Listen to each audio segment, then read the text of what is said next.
This is the Nymwars. May I present to you Eva Galperin.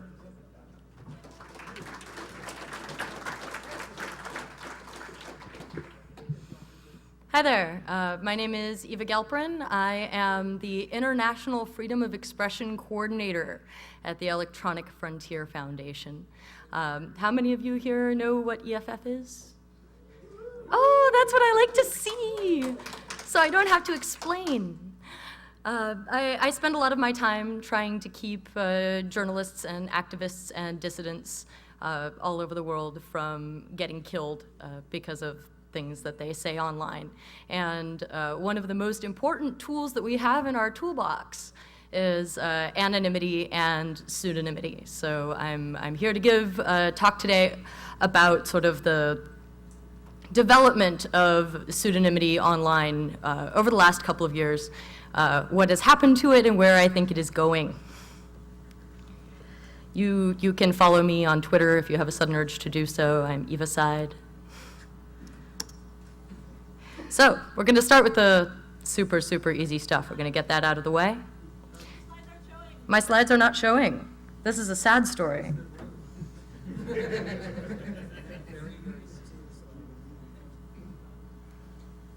This is a very sad story indeed. What is happening to my slides? No. I'm assuming it's either the FBI or the CIA.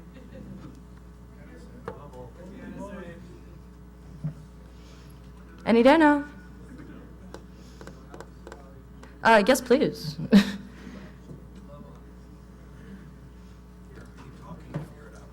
Okay, no problem. Well, there was a guy here whose job it was to make this happen. That's okay. All right, so we're gonna talk really quickly about. Yeah, we got that. That wasn't very helpful, was it? Give us a. Keep talking. All right, so we're gonna talk really quickly about pseudonymity and the exciting ways in which it differs from anonymity. A pseudonym is, yay! Look at that. A pseudonym is a fictitious name used by an author to conceal his or her identity or pen name. It is different from anonymity, which is the state of being unnamed or unidentified. One of the most important differences between pseudonymity and anonymity is that you create sort of this, you create a personality online. You create somebody with a track record, with a certain level of accountability, even if it doesn't necessarily have your name attached to it. And that is a feature of pseudonymity that is not present in anonymity. Pseudonymity is really important in the history of the United States. Alexander Hamilton, John Jay, and James Madison got together to form sort of a supergroup that wrote the Federalist Papers, and they all did it under pseudonyms. This guy, this chick, mandatory Lady Gaga content. So, once upon a time, when you got out onto the great big internet, you would find yourself in a chat room or an online forum or a news group, and you would have to make some sort of decision about what you were going to call yourself.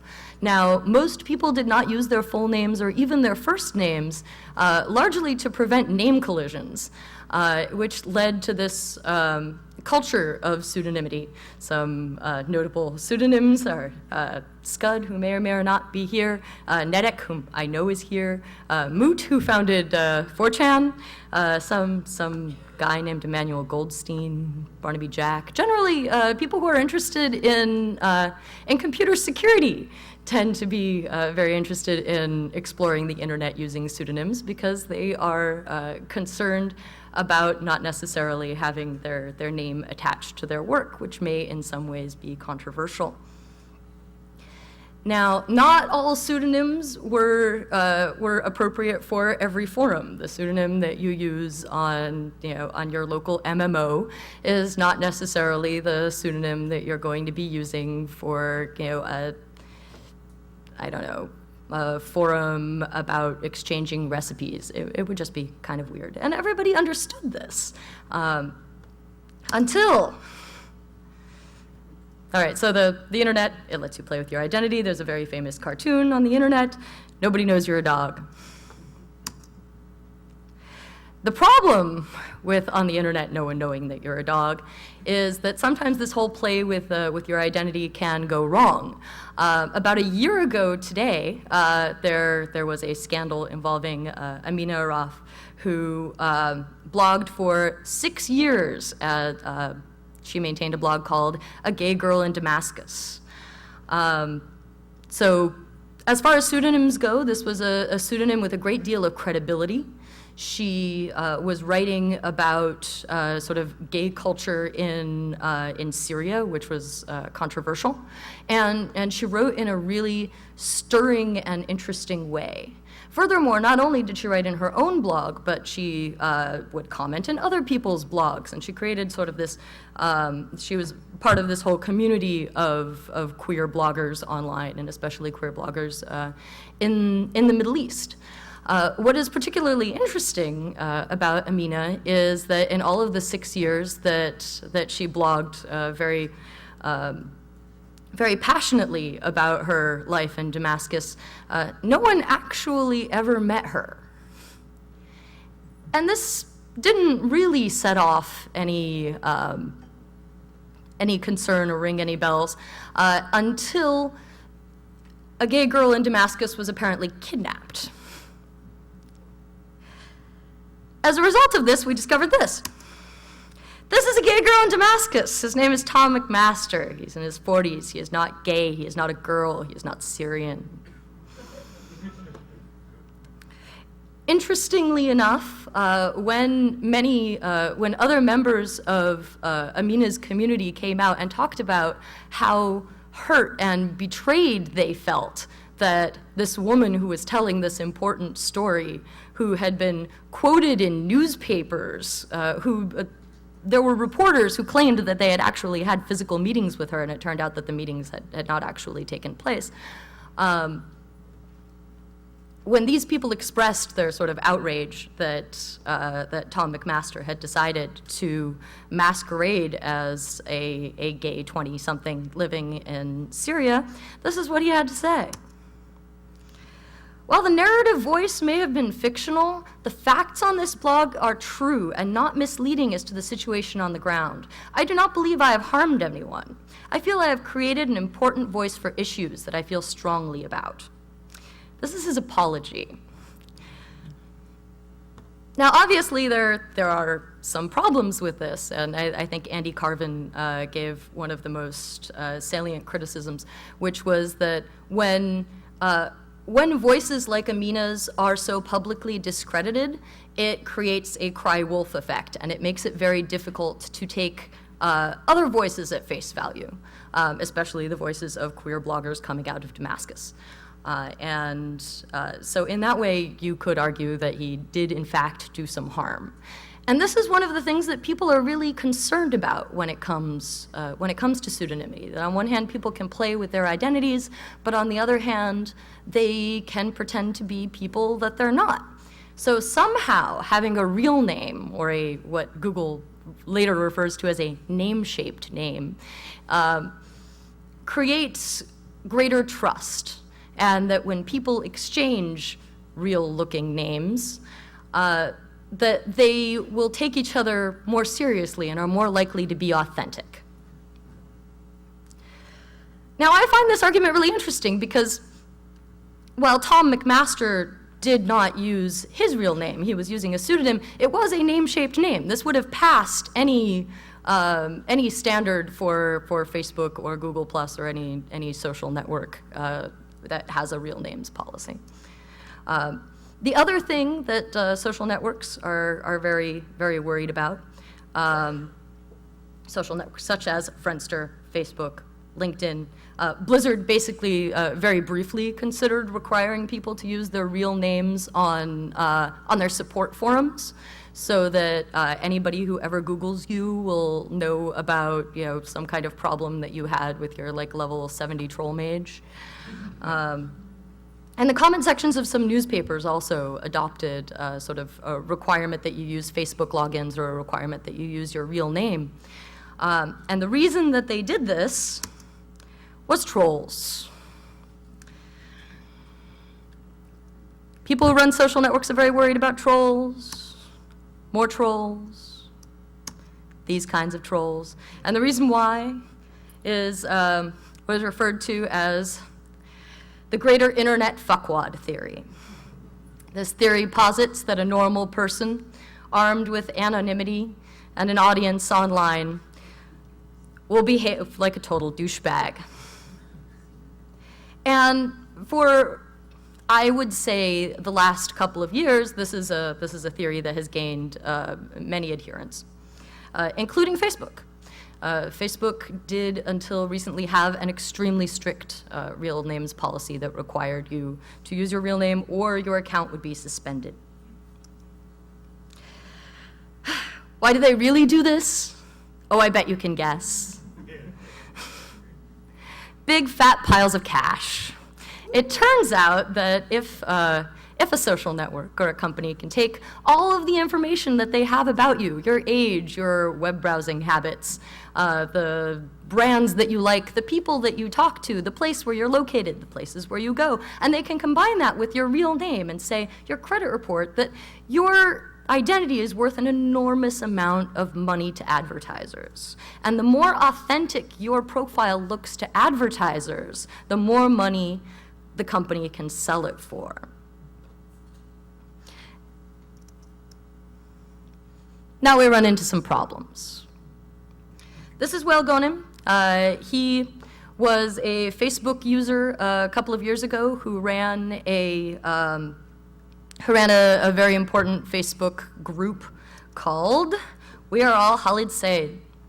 And he did it under a pseudonym. He was working at Google at the time. He was engaged in activism. He felt that having his name attached to this activism would be possibly deleterious to his health, and therefore did not use his real name. Obviously, once the Khalid Said site started to become very popular and gained some enemies in, say, I don't know, Egypt, his account was reported as being in violation of the real names policy. Because his account was in violation of the real names policy, it was suspended, and there was no more administrator for the We Are All Khalid Said group. Now, the way that this problem was resolved was essentially in a backdoor deal where somebody talked to somebody at Facebook and they said, well, gee, if you can find somebody to vouch for this guy, we'll go ahead and we'll let him run this very important group. But if you are not some important guy at Google, if you're just some, 15-year-old blogging in your parents' basement, which is, I understand, where most bloggers blog from, if you don't have contacts at Facebook or contacts at Google to vouch for you, then when somebody reports your pseudonym as in violation of the real names policy, there is absolutely nobody there to help you. And that's why these policies are a very serious problem. So everybody was very upset about Facebook's real names policy, and Google Plus decided that they were going to enter the social networking space. People were very excited because they needed an alternative to Facebook. They were thinking perhaps it will have better privacy protections. Facebook was in the habit of launching upgrades and updates that would suddenly take information that had previously been private and making it public by default. That's the sort of thing that people don't necessarily want in their social network. They thought that perhaps circles might make it easier for them to manage their relationships with other people so that they could post their wild boozing snapshots only to their friends and not, say, to their grandmother. And furthermore, Google had a sterling reputation for not being evil. Please try not to smirk. What we have here is a Facebook post from a very enthusiastic adopter of Google+. He announced that, with the advent of Google+, I will soon be deleting my Facebook account in protest of the ever-worsening privacy policies and many other reprehensible terms and condition changes. I encourage you all to join me. We were all going to go over to this other social network for like 10 minutes. Unfortunately, Google Plus decided that they too would have a real names policy. And not only were they going to have a real names policy, but it was going to be even more restrictive and weird than Facebook's. Google Plus's real names policy was automated. It would, they actually had a spider that would crawl all the account names and flag suspicious things and simply suspend them without any kind of warning or due process. And they wound up suspending accounts that had handles, mononyms. I see Size in the audience. Our personal representative for mononyms, people with stage names, people whose names contained non-standard characters, non-Western names. It's actually really common for people in Hong Kong to adopt a sort of secondary Western-sounding name that is not made entirely of Chinese characters, because it's just easier to type on a US keyboard. And amusingly enough, they also suspended a bunch of Google employees. It's not like they didn't know who they were. So activists were outraged. They blogged like crazy. They wrote op-eds. We had a hashtag, the Nymwars and Plusgate. We launched a site called My Name Is Me, which had a bunch of sort of personal testimonials from people talking about how important their pseudonyms were to them. This included Violet Blue and Cory Doctorow, who does not actually write under a pseudonym, but still talked about how important it was. There was a fantastic wiki written up by the geek feminism folks called Who is Hurt by Real Name Policies? And they pointed out that, women, minorities, people with unpopular opinions, people who are in jobs that need to sort of keep their private lives private, like teachers, doctors, all benefit from the use of pseudonyms online. We had indices of the blog posts and the coverage, that it was actually very easy for journalists to find and to create more coverage. We tried to encourage people to do some research, because it turns out that the greater internet fuckwad theory has not actually been tested by academics in any way, and Dana Boyd is busy. And we had meetings with Google executives in which we basically threw our hands up and said, seriously, what are you doing? And lo, it was good. Many months later, Google Plus changed their real names policy, and they decided that they would allow people to have pseudonyms as long as they could point to some place where they had been using that pseudonym for a sufficient length of time, or it had a sufficient following. This amounts to pseudonyms for famous people.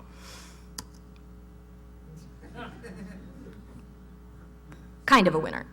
A winner is you if you're famous. And here's what the chief architect of Google Plus had to say about this sudden change of heart. He said, "We thought that people would behave very differently when they were and when they weren't going by their real names. After watching the system for a while, we realized that this was not in fact the case. And in particular, bastards are still bastards under their own names." A quote that I would like stitched on a sampler somewhere.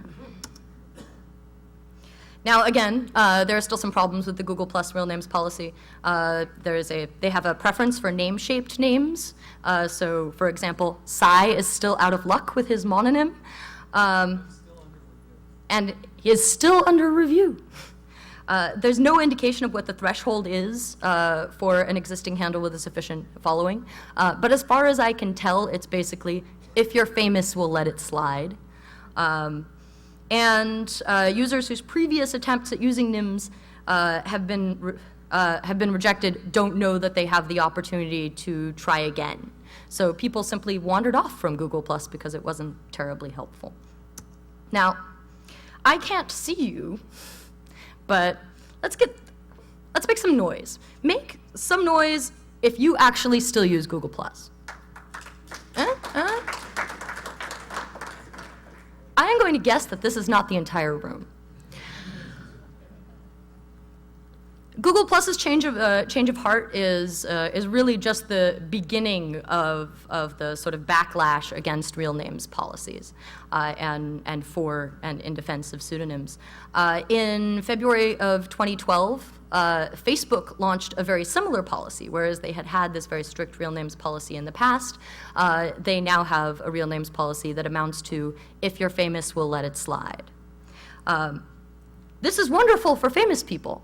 If you are, say, Salman Rushdie, and your account has been suspended on Facebook, which is something that has happened.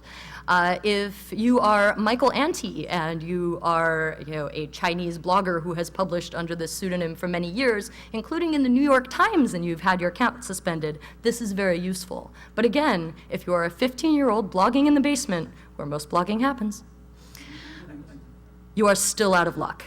Especially, and this is especially important if you are, say, in a Syrian basement at this time, or a basement in any authoritarian regime.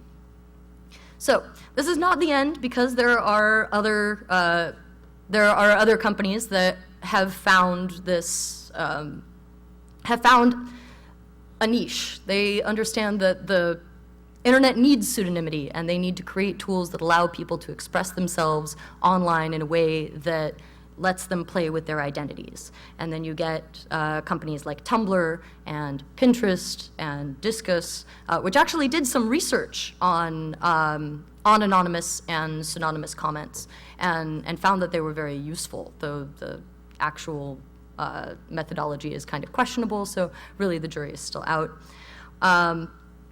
Tumblr is particularly interesting in that they have been vehement in their defense of free speech and sort of the right to call yourself whatever you want on Tumblr, which I have really enjoyed. Tumblr does have some content policy issues, but really when it comes down to keeping yourself anonymous or pseudonymous, they have been very strong proponents of this particular type of free speech. Finally, I would like to say that you should support the EFF. We're sure wonderful. I need money for a cape. And now I would like to open the floor to questions.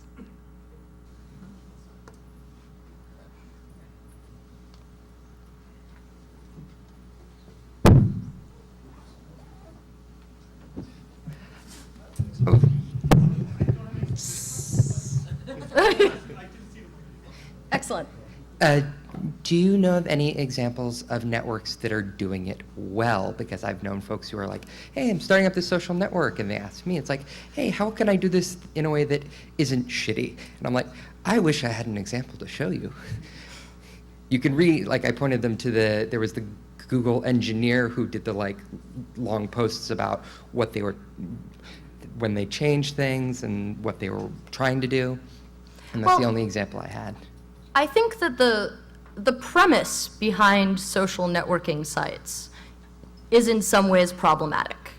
The exchange that you're making as a user is that you are going to exchange all of this information about yourself in exchange for this free and nifty service. And your real name attached to that information makes it more valuable. As long as companies are using this as their business model, they have absolutely no incentive to allow you to express yourself anonymously or under a pseudonym, and every incentive to track you and find out as much information about you as they possibly can.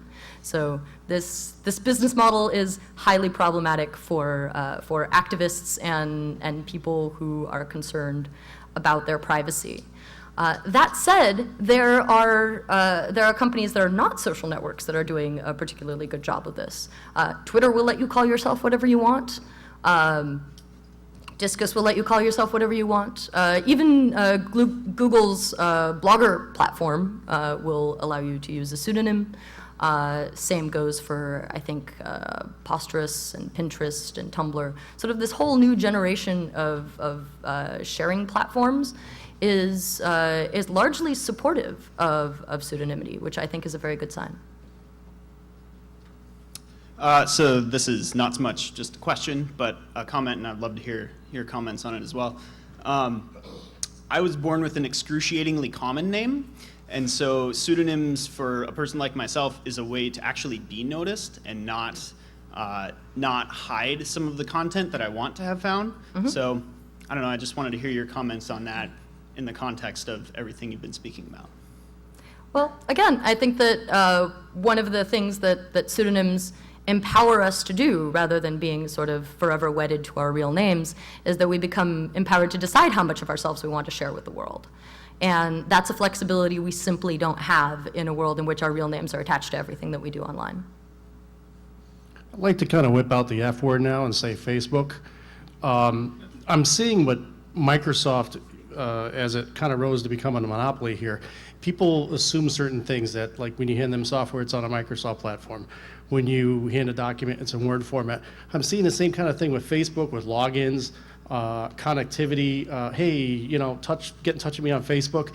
How, I mean, I don't think there's going to be a critical mass point where we really can't avoid that. So how do we treat it? How do we kind of maybe make an end run, or I don't know. That's actually one of the problems that we were hoping a service like Google Plus would address, and one of the reasons why Google Plus's real names policy was such a profound disappointment to many of the people who engage in heavy use of social networks and who make social networks successful. And I would go so far as to posit that the lack of adoption by those people is one of the reasons why Google Plus didn't really take off in a Facebook-like way. Google still claims that Google Plus is incredibly successful because it has lots of users, but the way that they count their users is very different from the way that Facebook does it. And as a general rule, Google Plus users do not spend nearly as much time on Google Plus as they do on Facebook. I think that any discussion of pseudonymity online absolutely has to wrestle with the problem that Facebook is the sort of 900-pound gorilla in the room, and that they don't allow a lot of room for pseudonymity online. There are projects like the Diaspora Project that are, you know, working on this sort of open source, decentralized version of a social network that would allow people to sort of decide how much of their private lives they want to make public. But I think it's a long way from becoming a reality at this time. I would certainly encourage people to think about sort of alternatives that they could pursue. I'm in a room full of software developers. Surely someone here can work on it. I wonder if we have misunderstood the reasons why large social networks chose not to allow pseudonyms. I mean, you said, okay, advertisers, et cetera, but you could make an argument that the advertisers don't care what your name is as long as they know your age and your friends and all of these sorts of things for targeting. What about the law enforcement argument? Do we know anything about that? What about the other part of that thread from Jonathan Zunger mentioned that they saw that conversion rates for, that is someone who came back to Google Plus, for people who were not within this sort of, let's say, technically oriented community, were much lower when they ran into people using pseudonyms. In other words, they claimed that pseudonyms were scaring the straights. And I wonder if we don't characterize why they actually want to do this, if we'll ever be able to convince them otherwise. Well, I think you're actually mischaracterizing Jonathan's quote.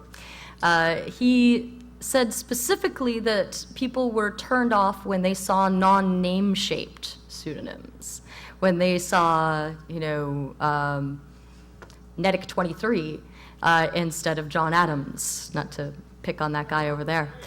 And Thanks for owning me. yes, EFF has no respect for privacy. So it turns out that is what Google was concerned about, and that's one of the reasons why they insist on what they refer to as name-shaped names.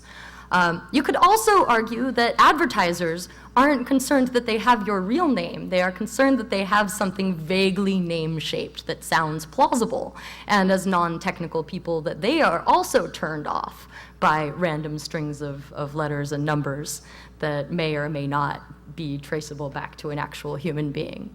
I think that the law enforcement argument is not without merit. Certainly, Eric Schmidt has come out in public and said that anonymity, I think this may have been about 2 years ago, but the quote was that anonymity on the internet has to go away because governments simply will not allow it. They need to know who you are for law enforcement purposes. And while I think that is a reflection of how much pressure there is on companies to provide that kind of information to governments, it's also the best argument I have ever heard for fighting it.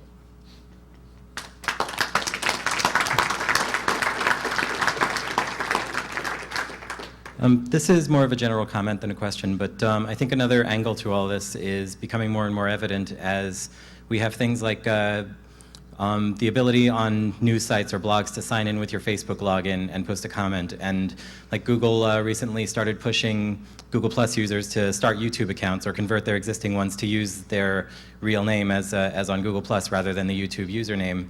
And so we're seeing this sort of creep, and it's not just what you're doing on that social network or on that blogging service or platform or whatever. It's a way to connect more of what you do across the web to your identity rather than keeping it all in one place. I think that's an excellent observation. Certainly there are efforts by large companies to create this sort of monolithic identity.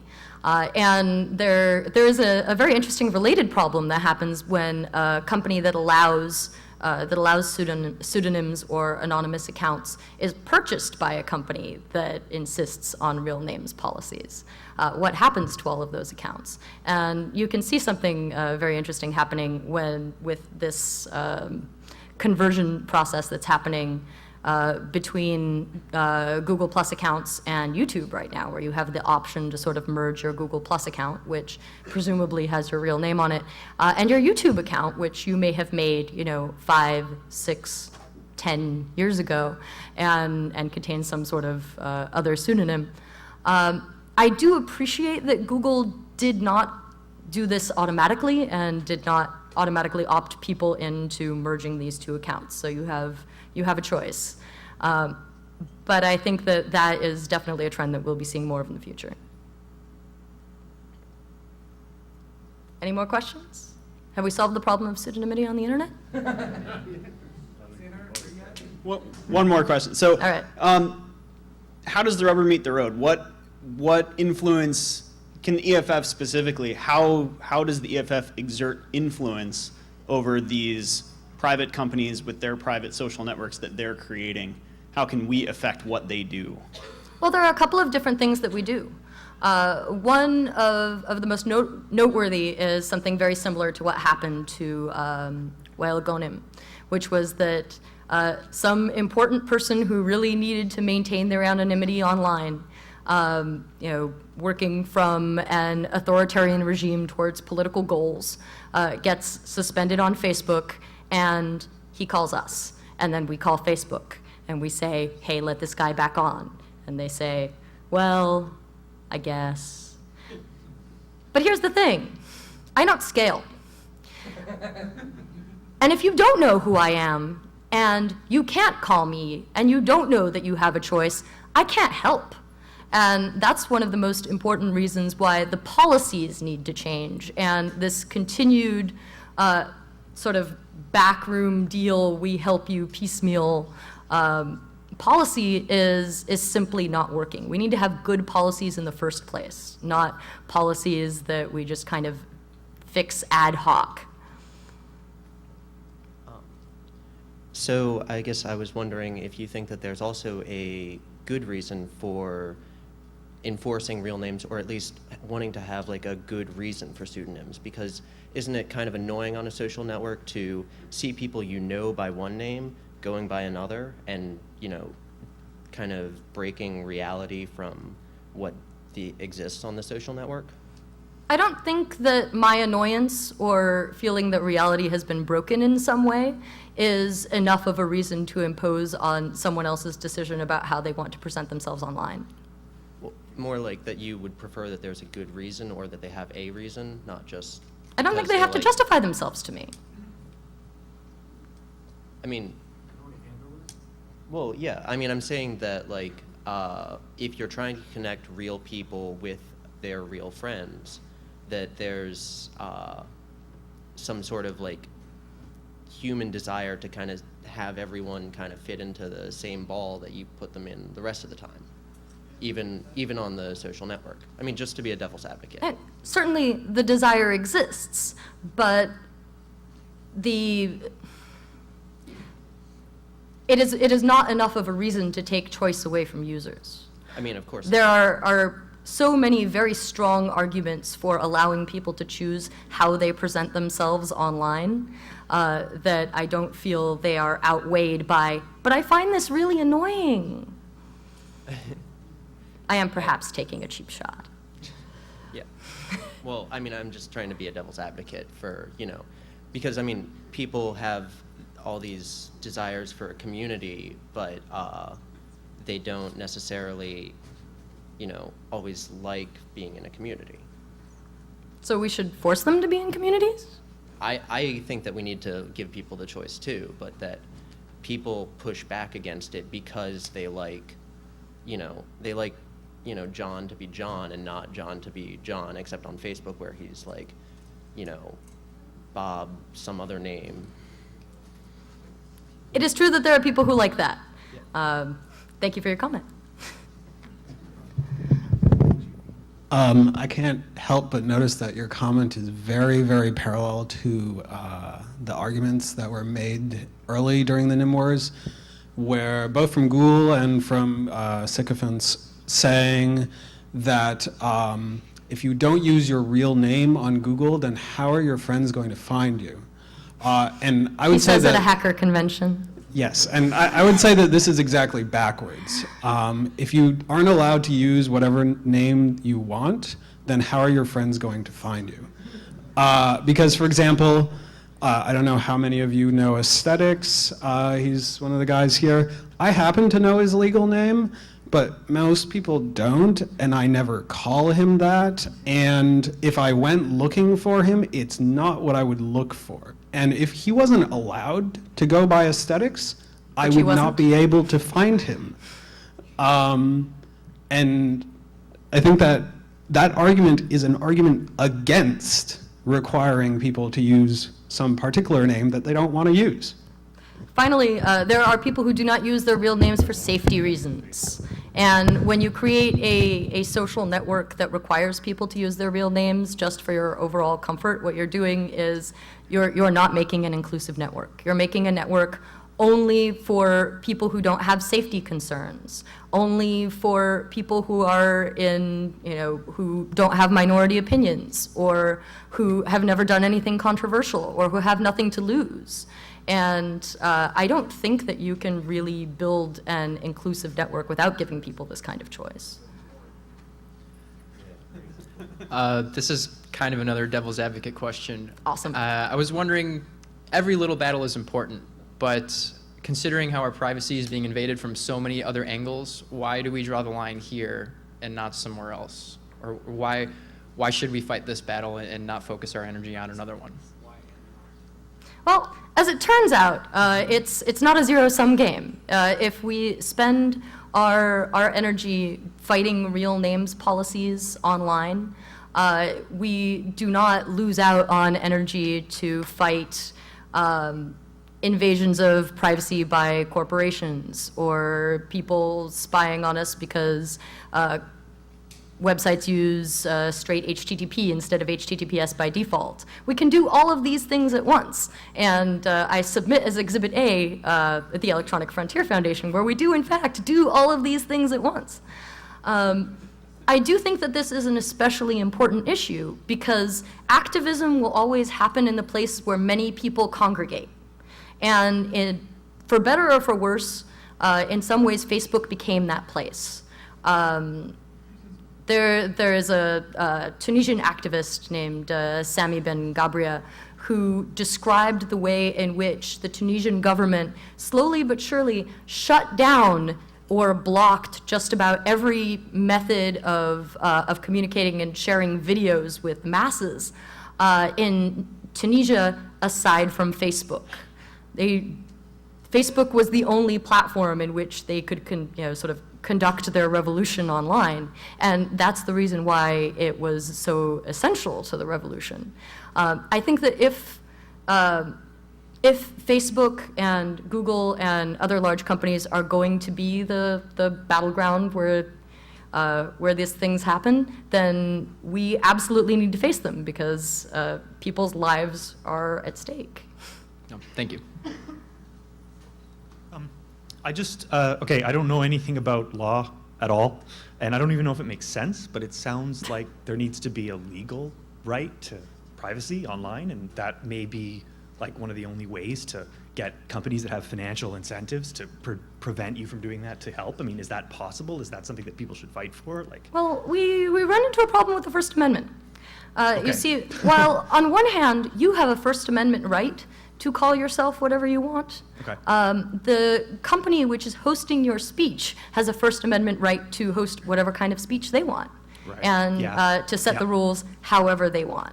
I think that rather than calling for a legal remedy, what we really need is just a broader ecosystem of social networks where people can share this kind of information with each other. It's okay if somewhere out there there's a social network that requires people to use their real names, just as long as there are also social networks that don't require you to use your real name. That makes sense. Yeah.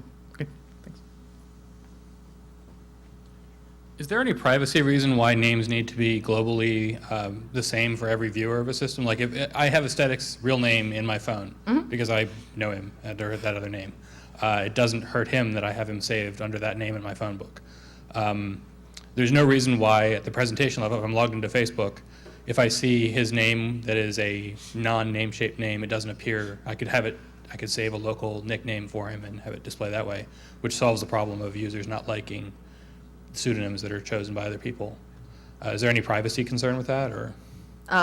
None that I can think of off the top of my head, aside from the possibility that linking your real name to a pseudonym may somehow be dangerous. If other people knowing what your real name is and your pseudonym together is dangerous, then that's probably not a very good idea. By accident, or intentional. One more instance of the rubber hitting the road. I seem to remember in the early days of the discussions on the Nymwars hashtag that there was someone complaining that once their Google Plus account had been suspended, that they were losing access to things like Gmail, but also certain numbers of their functionalities on their Android phones. And I've heard tell, I don't know whether to believe, that Facebook is thinking of getting into the smartphone market. How do we deal with this interaction between the Nymwars related problems and people's actual physical phones and the GPS data that comes with it? Well, I think you've identified a very alarming trend, which again is just sort of this consolidation of identity across all facets of our lives. And it is true that when people were having their Google Plus accounts suspended, that they were losing other types of Google functionality. When we questioned Google about this, they presented this as a bug. They said, oops, we didn't mean for you not to be able to use Google Reader. I'm unable to comment on whether or not that's actually a bug, but certainly that is one of the greatest dangers of this ongoing consolidation of identity. That if you present yourself under a pseudonym, that if you get suspended in one place, that you lose all kinds of access to other fun features of the internet. So I have a devil's advocate comment rather than a question. Is that okay? Bring it. Cool. So I think it's really important to fully understand the system in order to be able to change it. And I fully am in agreement with being able to use pseudonyms, but I think the motivation with companies like Facebook and Google for using real names is not for advertising, because I think that the best ways of tracking are not using real names. There's other ways of tying things, and I think that I just really think that the main driver for them is the creation of value, which for them is growth. So I think the reason they use names is because that allows more people that don't have the same concerns as we do about privacy to adopt more easily. So I think we need to kind of understand their motivations to be able to change the system. And I'm not sure what the answer is, but maybe in the short term, some kind of a map where we can use name-like names, but just have a distributed map to have those mapped to whatever we want to be searchable and indexable by. Well, I think that the best counter to that is that norms change over time. At this time, non-technical people are sometimes scared off by non-name-shaped names when they encounter them on the internet. But that is because often the only time that they encounter these names is in some strange and unfamiliar, technical context. If they saw names like this more often, I posit that perhaps they would be less frightened of them. It is not necessarily incumbent upon us to change. They can change as well.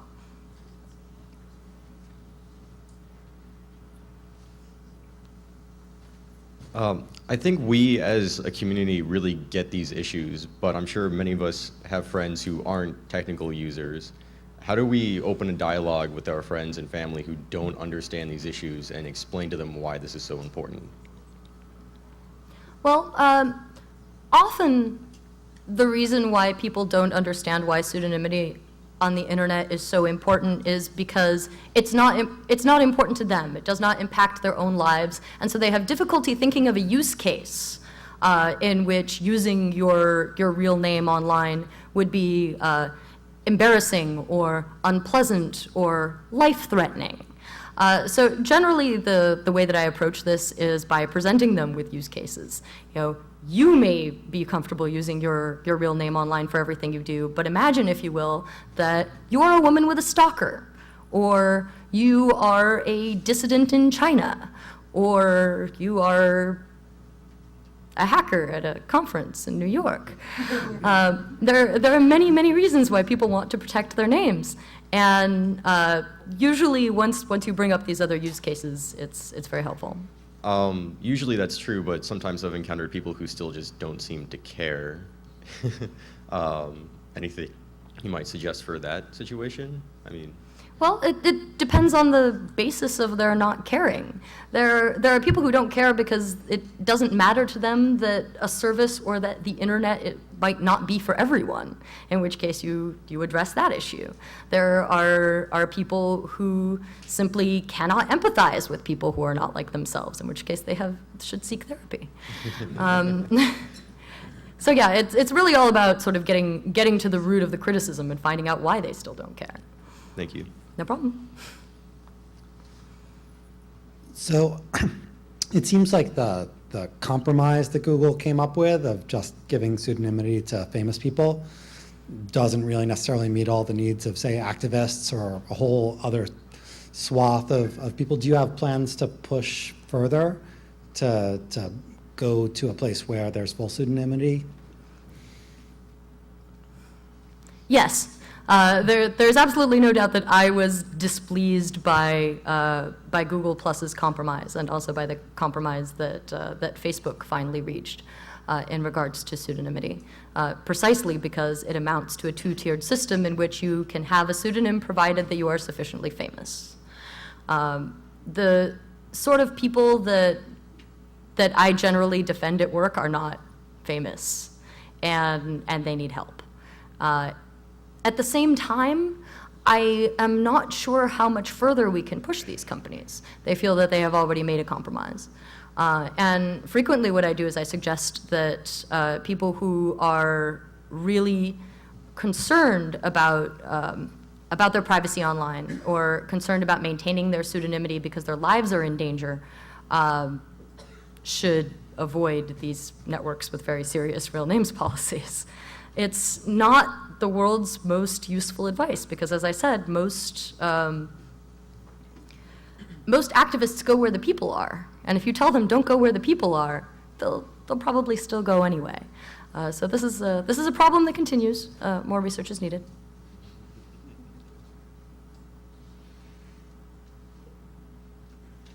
Are we good? Solved? All right, the internet is now free. Thank you very much.